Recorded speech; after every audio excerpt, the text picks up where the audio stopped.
Hi, I'm Mitch Seekins, the vocal coach. Welcome to the Sing Like a Pro interview series where you find out from the people who are at the top of their game what they did to get there and what they do to stay there.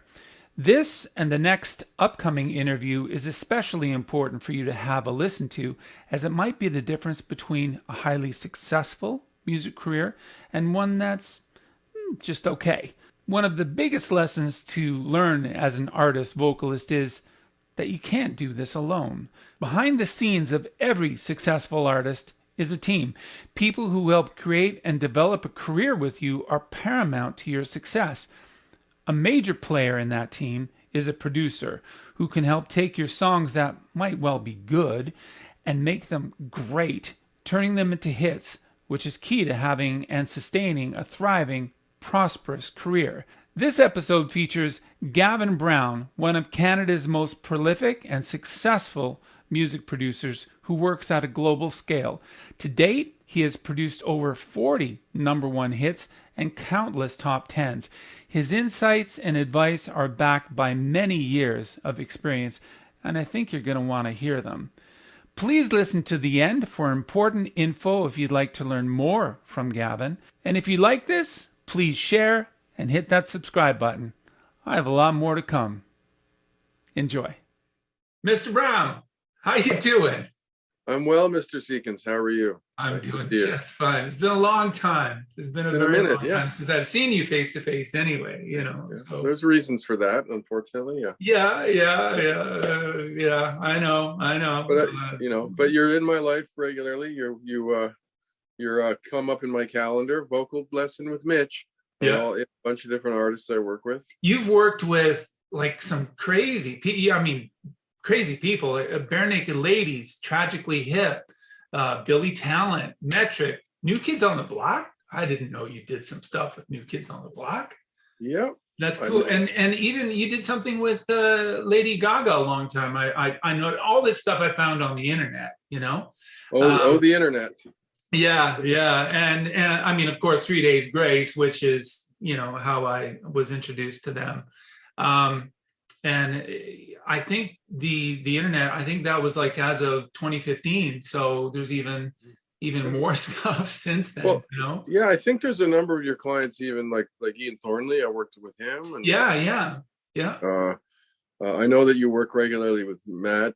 With Matt, yeah. You know, and I've made 2 records with Matt as the singer. Or 3, 2.5, so something like an that. amount of recording. Yeah. And we did a cover song in there. That's what we did. So we I've known Matt a long time, and I worked with him in the My Darkest Days era, and right. So even before then, you know, when he has a couple co-writes on the very first 3 Days Grace record. And yeah, I know, he was telling me. Yeah, so we've known each other a long time, and I really respect his work ethic and his talent, and you know his drive to get to be amazing. You know, I think when Adam left and Matt had the interim position on that tour for 3 Days Grace, he took it very, very seriously and wanted to make sure he could keep the job. Yeah, and not only did he keep the job, he's excelled. No kidding, eh? It's fantastic. We went and had a few number one songs, with him singing, and it's not easy to replace a singer, especially one as identifiable as Adam. And when you look at history, you have AC/DC, you have Van Halen, and you have 3 Days Grace. Those are the bands that have had, I guess, Journey. But that's a different kind of story. That's a different different thing. They're not continuing to put out new music, as far as I know. Yeah, not. And they've also had like 700 members. That's a different kind of band. Yeah. Like where all we did was replace one person, and and maintained the fan base and maybe grew it as well. So absolutely grew it. The last number one that they did, that was Matt's 7th with the band, and I think they've got a few more coming up on this new record. I think it's a fabulous record. Well, and I think a lot of that's, attributable to you, Mitch, to tell you the truth. They have, other than that pandemic layoff, they toured extensively across the globe. And, those are long concerts filled with, acrobatics and high energy performance and, loud, loud music with large range of, large range.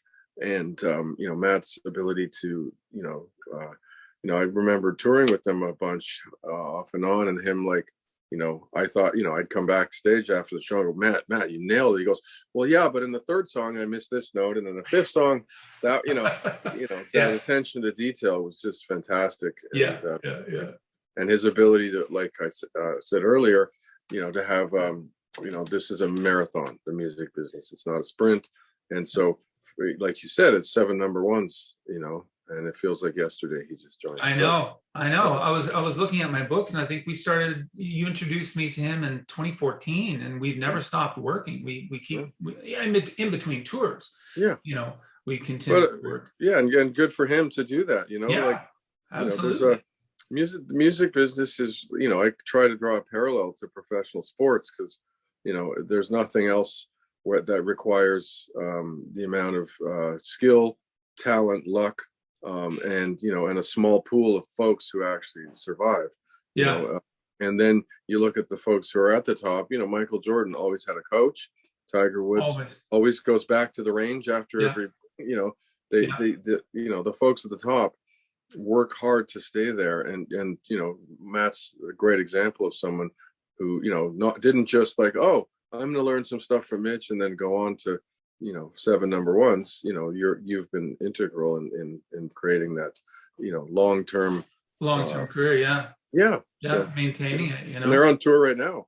They are, and I haven't heard. I always like it when I don't hear from my guy. I only hear from when they have problems, and then we work through. And that's just as stressful. Well, it's not quite as stressful for me as it is for them, but I still feel that, oh my God, okay, what can I do to get him through this particular set of shows or show and all that kind of thing. You've been doing this for a long time, but I don't really know much about you in terms of like how you started and that kind of thing. So sure. I'm presuming that you started as a musician. Yeah, so I started piano lessons on Mondays and drum lessons on Wednesdays when I was 5 years old. And so by the time I was in my mid-teens, I was touring in a band as a drummer. And then in my early 20s, and that was kind of like a post-punk hardcore band in the late 80s, early 90s. And then, we made a record with Steve Albini and toured all over the States. And, I was still in high school. And then after that, I actually sang in a band for a year, which was probably one of the most valuable learning experiences because I realized I'm a terrible singer, and B, which was what people were telling me. Don't get me wrong. Okay, yeah. But I also realized how much, how difficult it is to stand up on stage and only have, you only can open your mouth, and you're so vulnerable, and you're, so I have a deep amount of respect for people who get up on the front of the stage and sing. I was best suited hiding behind the drums, acting like a sport, enjoying that ability back there. But singing, was emotionally destructive for me, and and really, really, it's such a vulnerable place. So I took that into producing later. After I was a drummer for another bunch of years, I played in a bunch of bands and toured around. Anybody of note that? I played drums in Crash Vegas, the Sky Diggers. I played in Jim Cuddy's solo band. I played in Big Sugar for a year and a half. I played and toured with Sarah Harmer.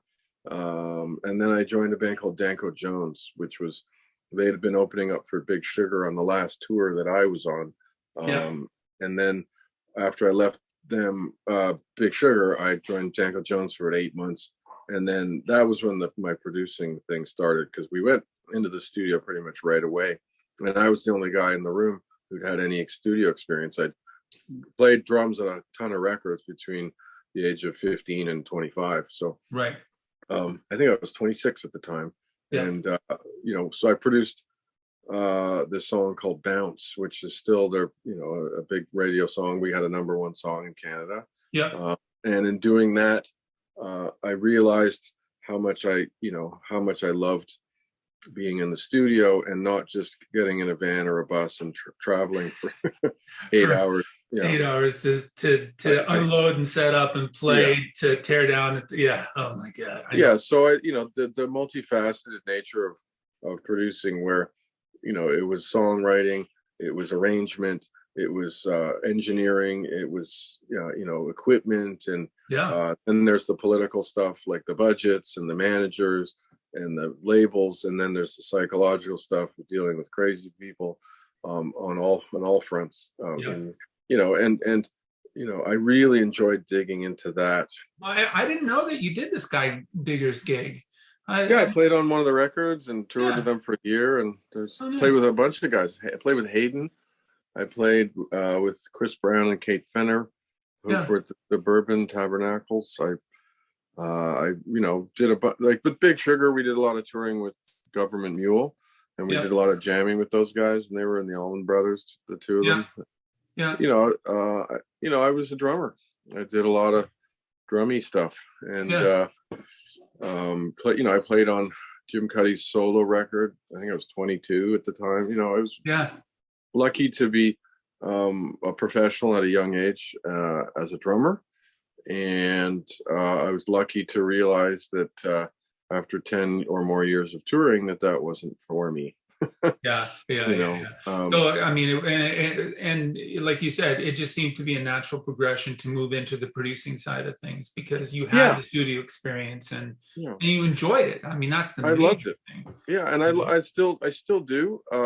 And the main way I describe what I do is I work with songs. And so songs are the most important thing, and I differentiate that from music. Music is one thing, and songs are a different thing altogether. And songs have a distinct form and a distinct shape, and are supported by music. So a lot of my work is done before we even go into the studio.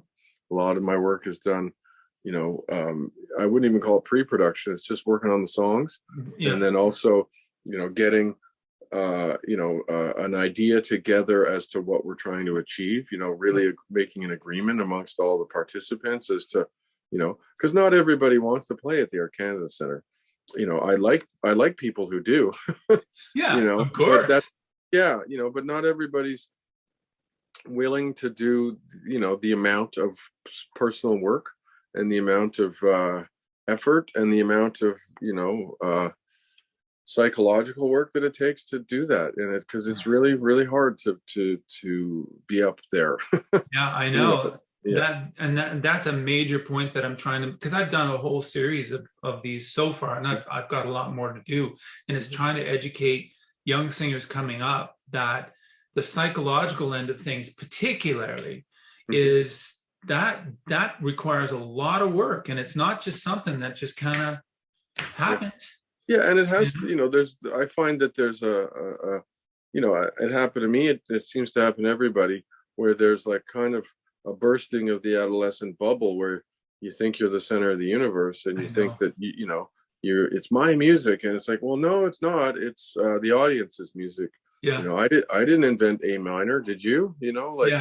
We're part of an arc of hundreds of years of modern Western music, and we're just little blips in the sand here. And so trying to, get this fragile, insecure ego, which, all artists have, which is part of the beauty of it all. And focus that energy towards, the audience, and remember what it was like when you first heard music that made you understand yourself and made, drew you into wanting to be that professional communicator. So what that requires is a different relationship with music than you think, than people think. And so being a professional communicator requires professionalizing, which is where you come in, because talent is one thing, but skill is learned. I know. So I had a lot of talent. Luckily, my family's musical, but I also worked. I would, when I was really trying to be a drummer, I would practice 10 hours a day and then go do a gig. I had my ass kicked by a number of factors in my life, and a number of musicians, who were like, "Hey kid, you're pretty good, but you're not good enough." Yeah. And so I, when I was a drummer, I worked my ass off, and I studied, and I really, really worked hard to be able to be great at my craft. And then when I turned into more in the songwriting and the recording side, I learned how to do every bit of Pro Tools. I learned all of the gear. I learned how to engineer. I learned all the things that were needed to be a producer. Even though I never really engineered a record, I needed, like I would always have an engineer. So I take it, the professional side of things, very, very seriously, and I don't believe that music. I think everyone should have a relationship with music. I think most people shouldn't have a professional relationship with music. Yeah. And it's like I said, and it's okay, Like, absolutely. Weekend jam bands are fun as hell. Like, absolutely. But I think, it's like me playing golf on the weekend. I am so far from the PGA Tour. It's not even funny. My best round, is the not even close. Yeah. And so, and that for some reason people buy a guitar, and 10 minutes later they think they should be Neil Young, and it's like, but it doesn't really work that way. So it's a lifelong pursuit, and I really appreciate folks like you who can really bring a really strong professional skill set to people and offer them the opportunity to maximize their talent. Then and that's invaluable for me, because I did that with a bunch of singers early on in my career, as much as I could in the studio, until I knew about you. And then and then it's like, oh, why don't you go see Mitch, and then we'll record in a few months. And then, hey, bass player, why don't you go see the bass playing equivalent of Mitch? And there's professionalization that has to happen. Or it's a choice not to, and that's and then you're going to get the results that you the effort does equal the results for the most part. Absolutely. With all the singers that you've worked with, there is a difference between those who have studied and those who have not. So was there a noticeable difference before you found out about what it is I do, that you could see, this singer studied and we're able to do this, and this singer hasn't? It's still good, but there's limitations as to it's mostly stamina and like endurance, folks who haven't, folks, at least in the studio, people come in with an identity, or we focus their identity as much as we can. So it's not like I need a singer who has unbelievable chops in 7 different styles. Like I don't need someone to sing, but what they need to be able to do is last more than 20 minutes, and B, take direction as much as possible, and then C, mostly have studied enough to get over the technique and be able to perform in an emotional capacity. And that's the part, where, to relate it again to sports, like, I play golf all the time and I love it, and I'm terrible, but I'm getting better. I work at it, but I'm still thinking about my swing on the course. Whereas the guys I play with who are really good, they're just playing golf. So, so I'm still thinking about the minutia of the technique, and when I do it right, it turns out okay. But then I don't have the facility to do it right over and over again. And that's where someone who studied has A, the stamina, B, the ability to parse out what they're doing right and wrong, fix it, and then repeat it. And so, that's the, and those are professional qualities, the repeatability factor is huge. When we do vocals, we do multiple takes and we comp the vocal together. Right. I don't want 7 or 8 different takes. I want 7 or 8 takes that are almost identical, So I can then find that one that just has that emotional context and that tone and that communication that's better. I don't need 7 wildly different takes. I need 7 exactly the same takes. Exactly the same take. Yeah. So, and that requires, the skill level and the time that the commitment to get those skills. And that's, and that's a big difference. That's a huge difference. You're working with a kid that we work with now, a guy named Nick, who's got a weird, cool voice. It's so interesting. Yeah. It's a very unique sound. Like it is, I'm thrilled to be working with him because I don't know if I've really worked with somebody with such, like, he opens his mouth, it's him. Yeah. And that, so for us, grabbing, Yeah. And so, I've known him for a couple of years now, and we just went in the studio last week, and I think we're in tomorrow. I think you're working with him today or tomorrow. Maybe I have to check my schedule. I know he's booked. But he's developed a number of these things: A, stamina; B, repeatability. And repeatability for him is tough because he's kind of riffing on these melodies ideas. He's not. When we first met, he would just open his mouth and sing his thing, and it was awesome and cool. And now we're getting pronunciation better. We're getting tone that's more even. Tone better, yeah. I'm working with him on tone. We're getting repeatability and we're getting stamina, and and there's a harshness that's kind of been rounded off of his voice, thankfully. We got to get the right mic and we got to get the right compressor, and and the producer. I'm not producing this stuff, but I'm helping him. With the songwriting, so we're making good song demos. And so whoever produces it is going to have a fun time putting a tone around that voice. Like, what's the right? And you said it earlier. What is it? The sonic landscape or whatever that goes around the voice. When we did Billy Talent's first couple of records, Ben has a really unique voice. And I think we got it on the radio. And we got a couple of number one songs. The music was so much more aggressive, and the guitar tones would offset some of the grating quality of his voice. But he also then did the work, and they just sold out Air Canada Center a couple of weeks ago again. So 20 years later, I know. They're touring the world. And when he and I met, he hadn't taken any singing lessons, and he did a lot of work, and again, repeatability and all the things we've spoken about. So it's no secret. I know it really is. Like, I mean, it's my job is interesting because I show people how to do it, but it's really up to them to actually get it done.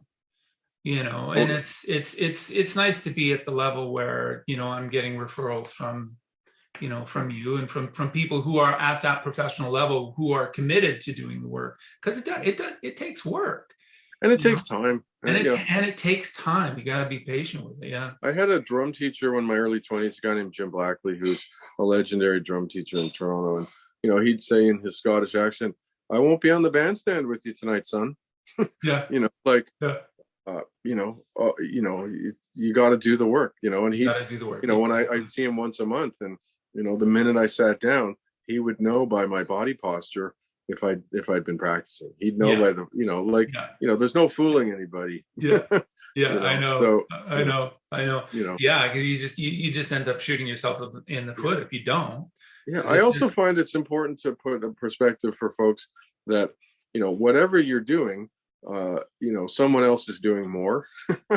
And and each of when the Spotify releases come out every Friday, there's no sticker that says, "Oh, sorry, I didn't try hard." There's nothing there. Like, it's as much as you can possibly do to better yourself is and that again is a psychological thing. It really is. Yeah. Is there any vocalist that you've worked with, over the years that kind of stands out in your mind as being exceptional, and why? Like what? So when I first started working with Ian Thornley, it was his first solo record after Big Wreck. will come again.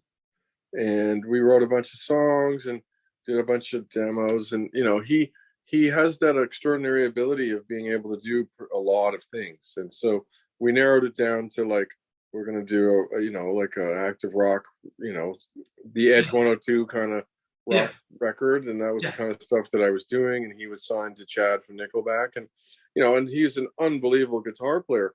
But then we started doing, when we were writing and he was singing, it was like, wow, this is great. But then for me, I know what it's like in front of a microphone. Yeah. Through the other side of the glass. That's really what I know when things are great. And when he started singing, it was just mind blowing how great his tone, his control, his emotion, his ability to communicate was just, unbelievable. Not necessarily better than his guitar, but on par with his guitar playing. Which is world class as well. Yeah. So he was absolutely spectacular. The time I spent with Lady Gaga was just, she's an unbelievable singer. It was very little time, but we did one song. Yeah. So you did do vocals with her? No, I did like a pre-production session. Okay. Right. My manager, Martin Kirstenbaum, who signed her originally to Interscope, and produced and co-wrote a bunch of her first record. He did the vocals, but her and I did a session here in Toronto when she was here. Nice. Yeah. And her vocals, it's just her whole being, her whole thing is just spectacular. Yeah. There's been a number of standouts, and I'm trying to. I mean, for me, Matt, what Matt Waltz does as well with 3 Days Grace is like, oh yeah, extraordinary. Geez, it's so funny. I remember talking to Barry, the guitar player, and he was going, thank you so much for taking care of Matt. And I'm going, man, you're so lucky that this guy has like vocal cords of steel. And, Barry's kind of looking at me, but it's true. Matt has a genetic thing that allows him to sing in that intensity without ripping himself apart. And this was 4-5 years ago when Barry said, that to me, and we've worked since, and, his ability has even, gotten better and better. He's no longer killing himself for shows or anything like that. It's great, I would agree. Yeah. Matt's unbelievable and a great guy. And that band, it's coming up 20 years now. I know. Because Ian studied with me for almost 2 years and got what he needed. And it's just so funny, in my mind, he's got one of the best rock voices in the world. And, for a guy who's so kind of insecure about his voice, is like, man, you got nothing to worry about. My God, it's amazing. Well, if you haven't seen it, watch the Ian Thornley interview that I did. The other guy would be Jeff Martin from the Tea Party, who was an underrated everything. Yeah. I made a record with them. It was their 7th record. It was called 7 Circles. Yep. I did most of it. Bob Rock did a couple songs. Yep. And I was, he was like one take wonder. Like he'd go in, nail it, pour a drink and say, let's, next song. Next song. And same with his guitar playing, like I think I did Tea Party and Ian Thornley around the same time, 2004, 2005, somewhere in there. And 2006. Unbelievable. Yeah. I know I've never met Jeff, but what a tone.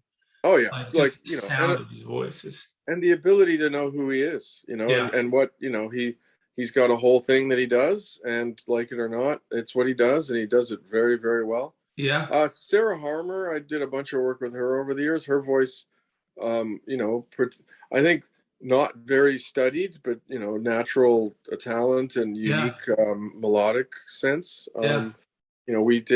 I played drums at our first solo single called Basement Apartment. I produced some singles on one of her records. I produced a whole record. I toured with her off and on all through the States, and she was great. There's a whole bunch of people I worked with, Oh, I know. And they all have their, strong points and weak points, and different levels of natural ability, mixed with training or no training. But they're just just great singers. I mean, God, I mean, look at Adele, for example. Like, Yeah. I don't know if there's any training there at all. She may have gotten training now, but oh my God, what a singer. Holy Yeah. cow. Amazing voice. So everybody's different, and it's so cool, when I hear, guys like you actually bring out the best in a singer. It's always been so fascinating for me. You must be listening to the right songs then, because we don't always get it. Yeah.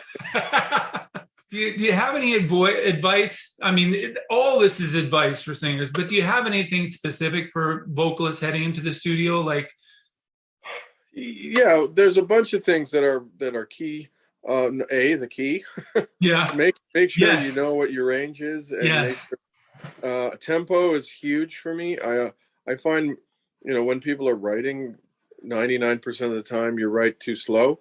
Yeah. And a lot of times I spend a lot of time getting the lyrical flow to be as if talking was happening, but then add tone Yeah. and pitch. So, like, not unlike this should be the cadence of how this verse should go. But, but when people write songs, they write them too slow. I know. And then all this other stuff starts to happen, where, then you have all this room to swoop into the note. You have all this room to swoop out and create some sort of an articulation, or, and that's not, for me, the records I want to make are not really that. I'm really into communicating. I made 4 Bare Naked Ladies records, and Ed is talking about a guy who doesn't, he's very economical. Like, he doesn't have huge power in terms of long, big notes. He's a great singer in the terms of communicating and not wasting, so that it was, to get him to sing stuff in time, in a tempo that moves is, really easy, because, but then, that's huge. Getting the tempo and the key right. Also trying not to do too much in one day in the studio is, there's I have like a 2-hour limit, a rule. It's like, we're not going to sing for more than 2 hours. Do your warm up, do your Mitch Seekins warm up. Yeah, that's right. And then we're going to sing not more than 2 hours. And hopefully there's enough studio time booked over the course of several sessions in order to, you can get a whole pile of stuff done in 2 hours. You can get a song. You can only get verses. Like, whatever it feels like in the day. Make sure that you're not singing for 6 hours. Like, just don't. Nobody, unless you're a trained opera star, doing a live performance. Like, nobody I know can sing for 6 hours and deliver #1 songs. Not the, and also, a lot of that has to do with mental focus as well. I don't think people are able to sustain any sort of mental focus for more than that. Even when you're in it, you're in the zone. I also like to not comp the vocals and not evaluate the vocals until a later date, because a lot of the emotional relationship to delivering it, when you're doing it, or if I'm in, the people in the room, in the control room, are, feeling it, doesn't necessarily mean it's always the best. And it has to, that has to do with a different set of molecules in the room as opposed to what's actually captured on tape. So, and another thing I try to do is make sure that the pressure's off. Allow, if you're going into the studio, allow yourself the ability to not get it that day. I talk to people all the time with that. Try not to feel the pressure. Think of it as there is no pressure. If you do it wrong, do it again. You have the opportunity.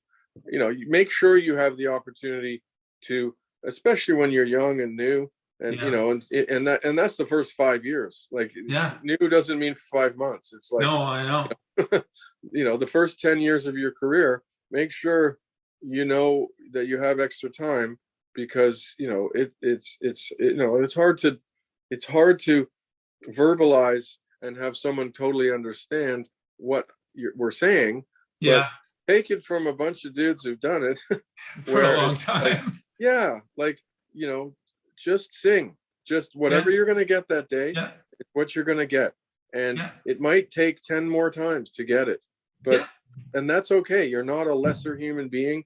You know, there's a lot of singers who come and they belittle themselves and I can't believe I couldn't get it today. It's like, so the fuck what? Excuse my language. It's so what? It's You a know? human, Yeah. it's a human instrument. Yeah. You know, and Yeah. like we were saying, it's an athletic thing. No athlete is ever at their peak every single day. Yeah. You know, and so, you know, you look at, you know, even the NFL, they have to deliver once a week. Yeah. You know, they have to train, you know, 4 or 5 days a week. They have to rest. They have to eat, right, you know, and Yeah. then they have to deliver. They have a window to deliver. And so, you know, and this is something that Nick No Good and I are doing. We're in the studio tomorrow doing some vocals. You know, Yeah. we're gonna do. He sang. We were in the couple like 4 or 5 days 2 weeks ago, and I said, just sing today. And he's like, but I gotta get it right. It's like, no, you don't.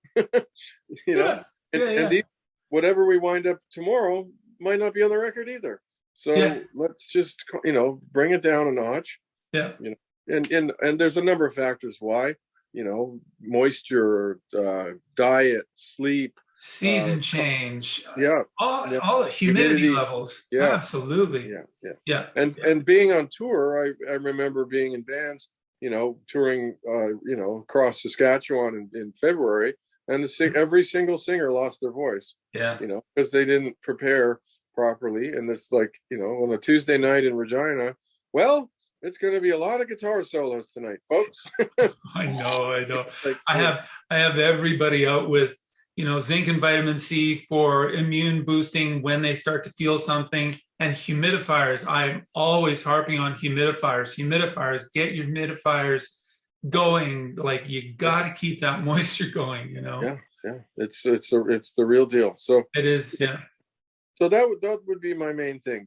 Keeping the key right, getting the right tempo, you know, taking the pressure off, giving yourself a bandwidth of time and opportunity to be able to deliver, and, you know, and have prepared. Yeah. You know, it's really expensive to go in the studio. You know, so why don't you wait a month or two and do more work with Mitch Seekins, because then it'll be cheaper when you go in the studio and nail it. Yeah, exactly. You know, and nobody's really waiting for your records. You know, like, you know, I know we're all excited about our own music, but, you know, again, why be in a hurry to fail? You know, correct. Yeah, why not take the time and get it right? Yeah. You know, so like this kid No Good. I think we've been working with him for 2 years now. You know, 2 years. Which one? Nick Egan. Oh, Nick. Yeah. I'm seeing him tomorrow morning. I think we started working with him 2 years ago. I know, like 2 summers ago, we were in my backyard with another co-writer guy named Mike Belenky, who you might know. Mm-hmm. He's a great singer, Mike Belenky. Oh my God! So Mike does a bunch of work with me on a bunch of stuff, mm-hmm. and him and Nick did a bunch of writing, and, you know, that, and it, you know, takes the time. So, you know, I think, you know, the stuff that I've heard so far is sounding fantastic. Yeah, and we did stuff in the studio. We went in the studio with a couple of those songs early on, and, you know, the recipe, retool the recipe, keep working on the recipe, go back to the beginning again, you know, and again, I think the kid's 20, like, we're in no hurry. You know, and, you know, we have some momentum, and, you know, the time is now, but he is so much better now working with you than he was. It was like he had all that raw, you know, oyster ability, but now he's turning into the pearl. So and he's not losing. There's one other thing. Working on your craft doesn't mean you'll lose your identity. That's a huge element of music. Yeah, like I've hundreds of drum lessons and piano lessons, and all it did was allow me the ability to communicate who I am. You know, there was a time when I was stuck in the middle of it all, where all I could think about was technique. And we talked about this earlier in a question. You have to be able to surpass your technique. But, you know, without technique, you'll never get there. No, without I know. skills. So. It opens up an entire palette. It's still you. Yeah. And people, not so much anymore, but a long time ago. Am I just going to sound like an opera singer because all vocal technique is based in the operatic world? Yeah. No, if you look at my website, I'm not the opera singer. Ian Thorne, I got punk bands, I got all kinds of, and they all sound like them, but just more consistent and better and easier, and it's just better. Nick Egan is like the most unique voice I've heard in like 20 years. I know. And the lessons with you are making him more like himself, because he no longer is limited by his inabilities. He's now being able to use his abilities to match his imagination. There's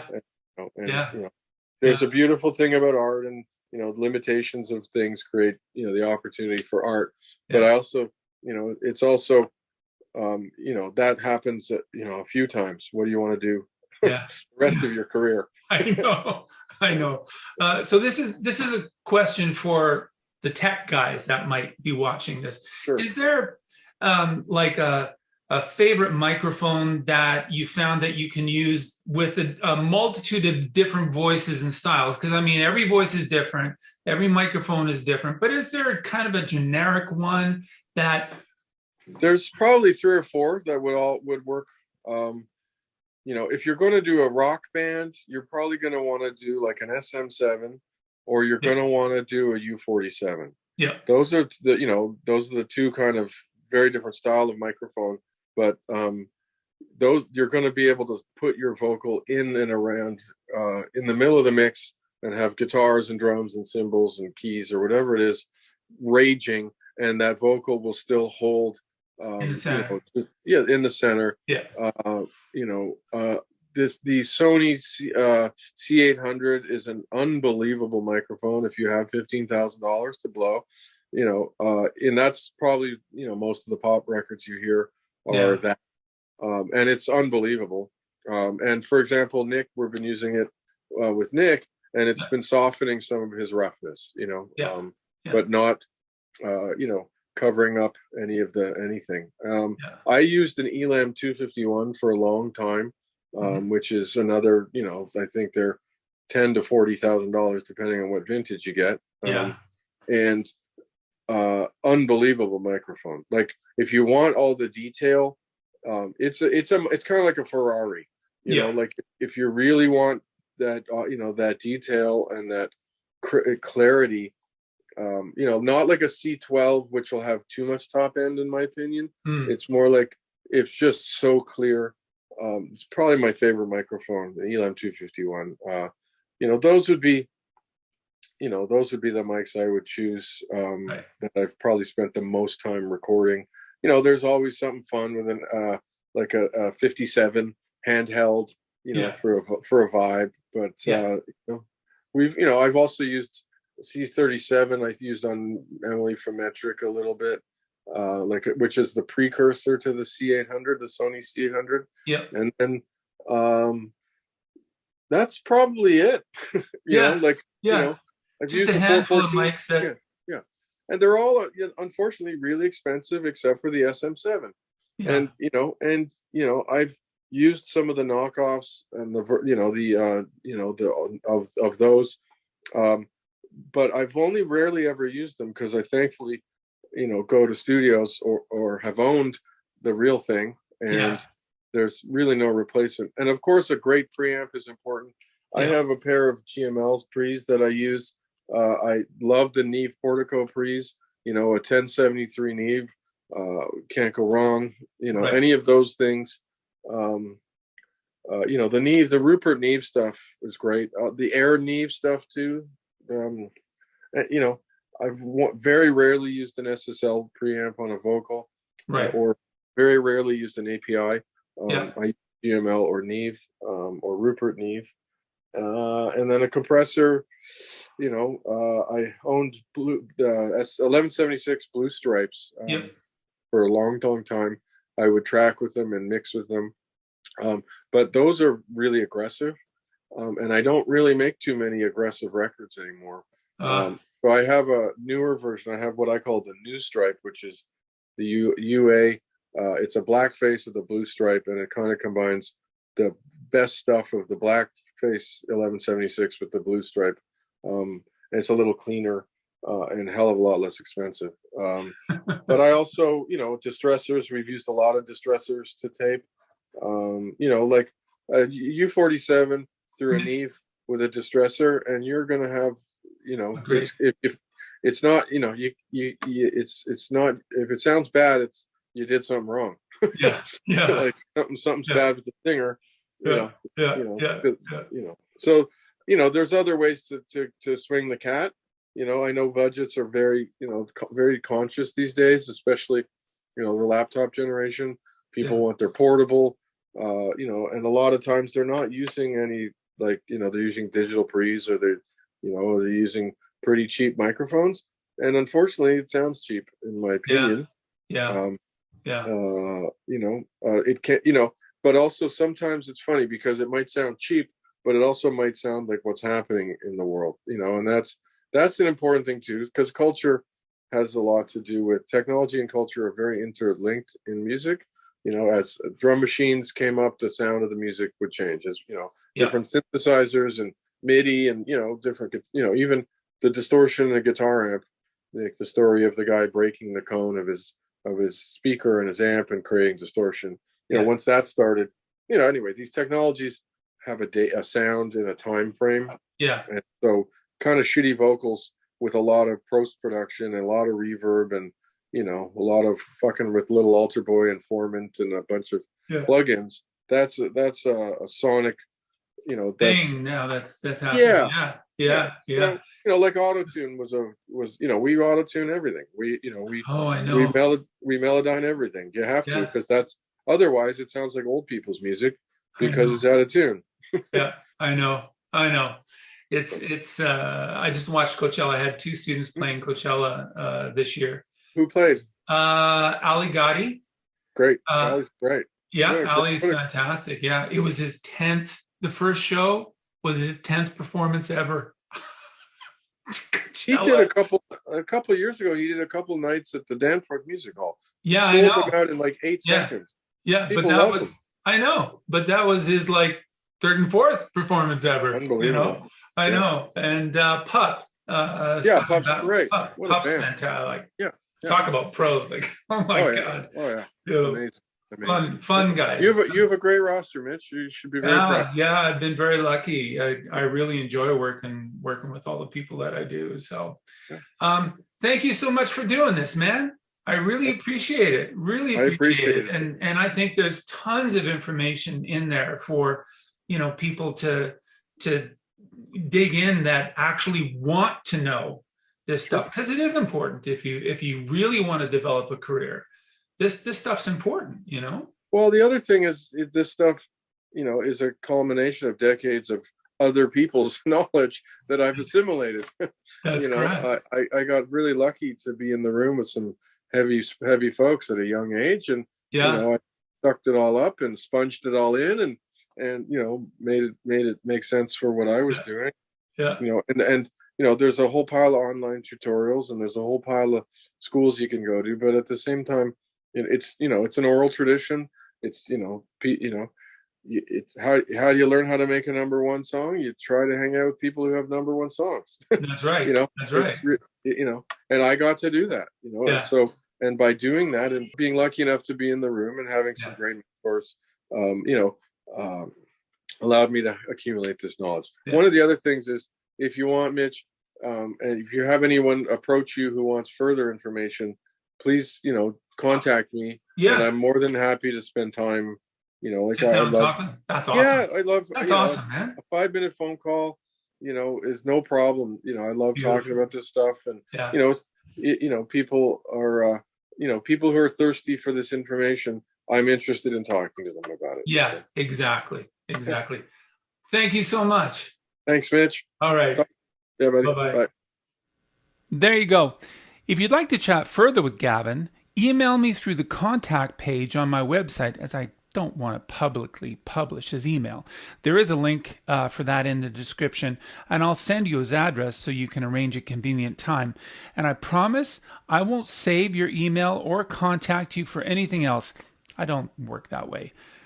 So if you enjoyed the interview, why not subscribe? Or have a look at my website to see what it is I do. Again, the link is in the description. Thanks. I'm Mitch Seekins, the vocal coach.